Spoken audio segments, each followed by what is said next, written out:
कांग्रेस सेवा दल के 3 दिवसीय प्रशिक्षण शिविर का समापन अवसर पर जहां कांग्रेस के वरिष्ठ नेता व सेवा दल के अनुभवी अनुशासित पदाधिकारियों ने संबोधित करते हुए स्वयं सेवकों को सेवा दल जैसे संगठन के अनुशासन को अपने जीवन का लक्ष्य बनाने का आह्वान करते हुए कहा कि सेवा दल कांग्रेस का एक अनुशासित एवं फौलादी संगठन है। इसे सांप्रदायिक शक्तियों से मुकाबला करने के लिए मुख्य भूमिका में लाने का समय आ गया है। यह बात शिक्षाविद युवा नेता अक्षत कांति बम ने कही। लोगों को जानता हूँ तो हम दोनों मिलके 100% पूरे हो जाते हैं यहाँ के लिए सेवा दल के। सर्वप्रथम मुझे आज बहुत खुशी है कि मैं 99 वर्ष पुराने संगठन में आया हूँ। मैं उन पदाधिकारियों के बीच में आया हूँ, उन सेवा दल के लोगों के बीच में आया हूँ जहाँ पर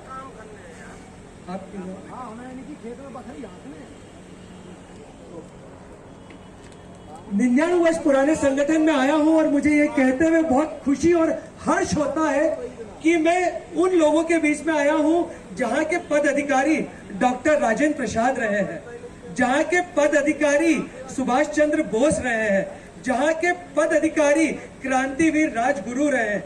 ऐसे संगठन के बीच में आने का आज मौका मिला और अपनी बात रखने का मौका मिल रहा है तो मैं बहुत अभिभूत हूं और बहुत धन्यवाद है। सर्वप्रथम मुकेश भैया आपका बहुत बहुत धन्यवाद। आपने मुझे बोलने के लिए बुलाया और आपने मुझे कहा अक्षय भैया 7 मिनट बोलना है और सेवा दल के इतिहास के बारे में बोलना है। तो सेवा दल के इतिहास के बारे में ऐसे तो आप लोगों को मुझसे ज्यादा पता होगा, पर जितना मैं पढ़कर आया हूं और थोड़ी अपनी बात रखने की कोशिश करता हूं।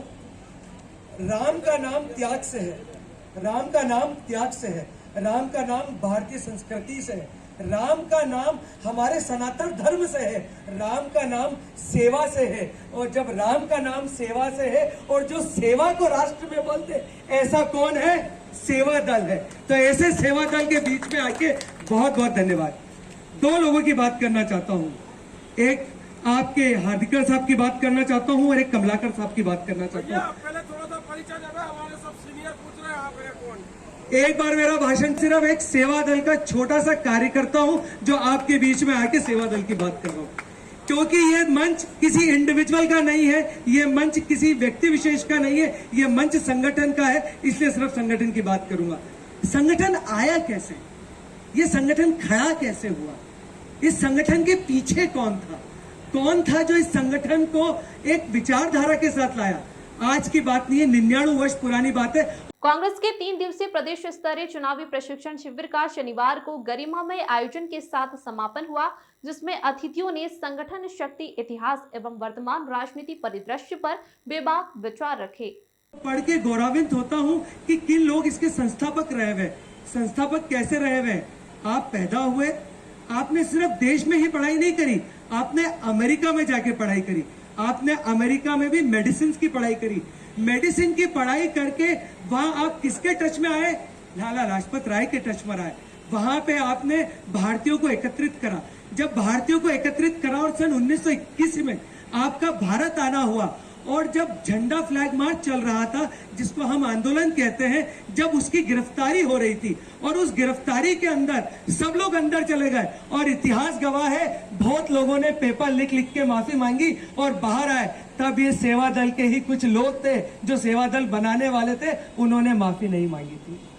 उन्होंने जब माफी नहीं मांगी तो उनके ऊपर ध्यान आया गांधी जी का, उनके ऊपर ध्यान आया नेहरू जी का, उनके ऊपर ध्यान आया और बड़े लीडर्स का। क्या सोचा कि एक ऐसा संगठन बनाना चाहिए जिसमें अनुशासन हो, अनुशासन के साथ सेवा हो। जब ये दोनों चीजें होंगी तो एक संगठन खड़ा होगा। संगठन खड़ा हुआ, संगठन की बात होने लगी। जब उन्होंने माफी नहीं मांगी, हर्तिकर साहब वहां से सीधे जेल से निकलकर इलाहाबाद गए, नेहरू जी से अपनी बात कही और पूरा बात बताया। जब इस बात को आगे बढ़ाया गया तो किसने इसकी प्रस्तावना रखी?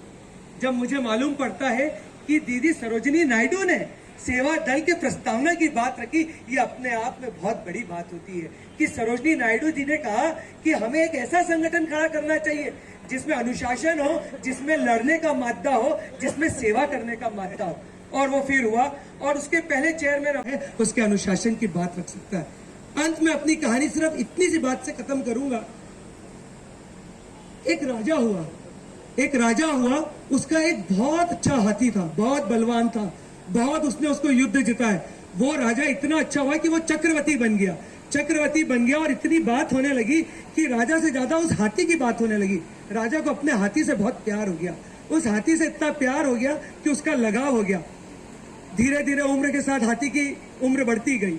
एक समय ऐसा आया कि जब हाथी अपना आहार ले रहा था तो किसी कारण से वो पानी के कीचड़ में फंस गया और वो निकल नहीं पा रहा था। बहुत लोगों ने कोशिश करी कि वो निकल जाए, बाहर आ जाए, पर वो बाहर आ नहीं पाया। फिर किसी ने, सज्जन ने, एक गुरु ने राजा को बोला कि आप ऐसा करो तो ये हाथी बाहर आ जाएगा।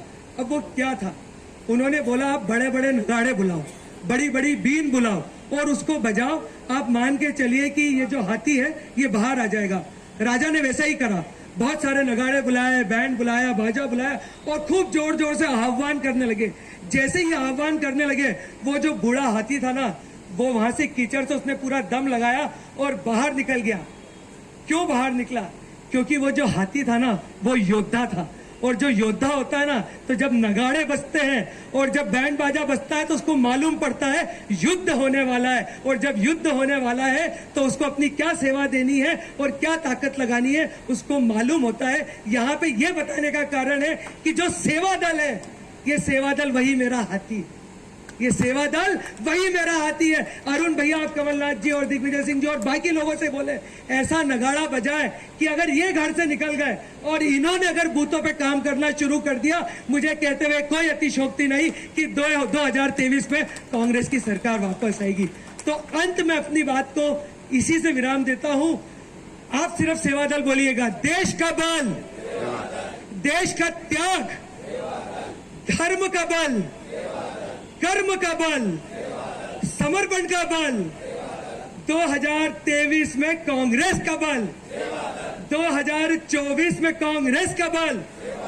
ऐसे सेवा दल को मैं नमन करता हूं, प्रणाम करता हूं। और मुकेश भैया, आपने 20 साल बाद इतनी अच्छी संगोष्ठी करी है, आप सब पदाधिकारियों को बहुत बहुत धन्यवाद देता हूं। आप इतना जोरदार काम कर रहे हैं, इतने कार्यकर्ताओं को जोड़ रहे हैं, घर घर जोड़ रहे हैं, आपका बहुत बहुत साधुवाद। और इस संगठन में बीच में मुझे आप लोगों ने बोलने का मौका दिया, आप रुके अरुण भैया, बहुत बहुत धन्यवाद। धन्यवाद। समापन अवसर पर कांग्रेस सेवा दल के राष्ट्रीय अध्यक्ष महेंद्र जोशी, प्रदेश प्रवक्ता भूपेंद्र गुप्ता, बुद्ध प्रबंधन समिति प्रमुख डॉक्टर संजय कामले, कांग्रेस की संभागीय प्रवक्ता रीना पौरासी सेतिया सहित अन्य वक्ताओं ने अपने विचार रखे। अभी से हर एक व्यक्ति मोटिव भी हुआ, हर एक व्यक्ति लगता भी है, लगन से लगेगा भी। 7x7, 24x7 सब आपने कहा, लेकिन ये करेगा कब? ये जब करेगा जब इसको महत्व मिलेगा। उसके बाद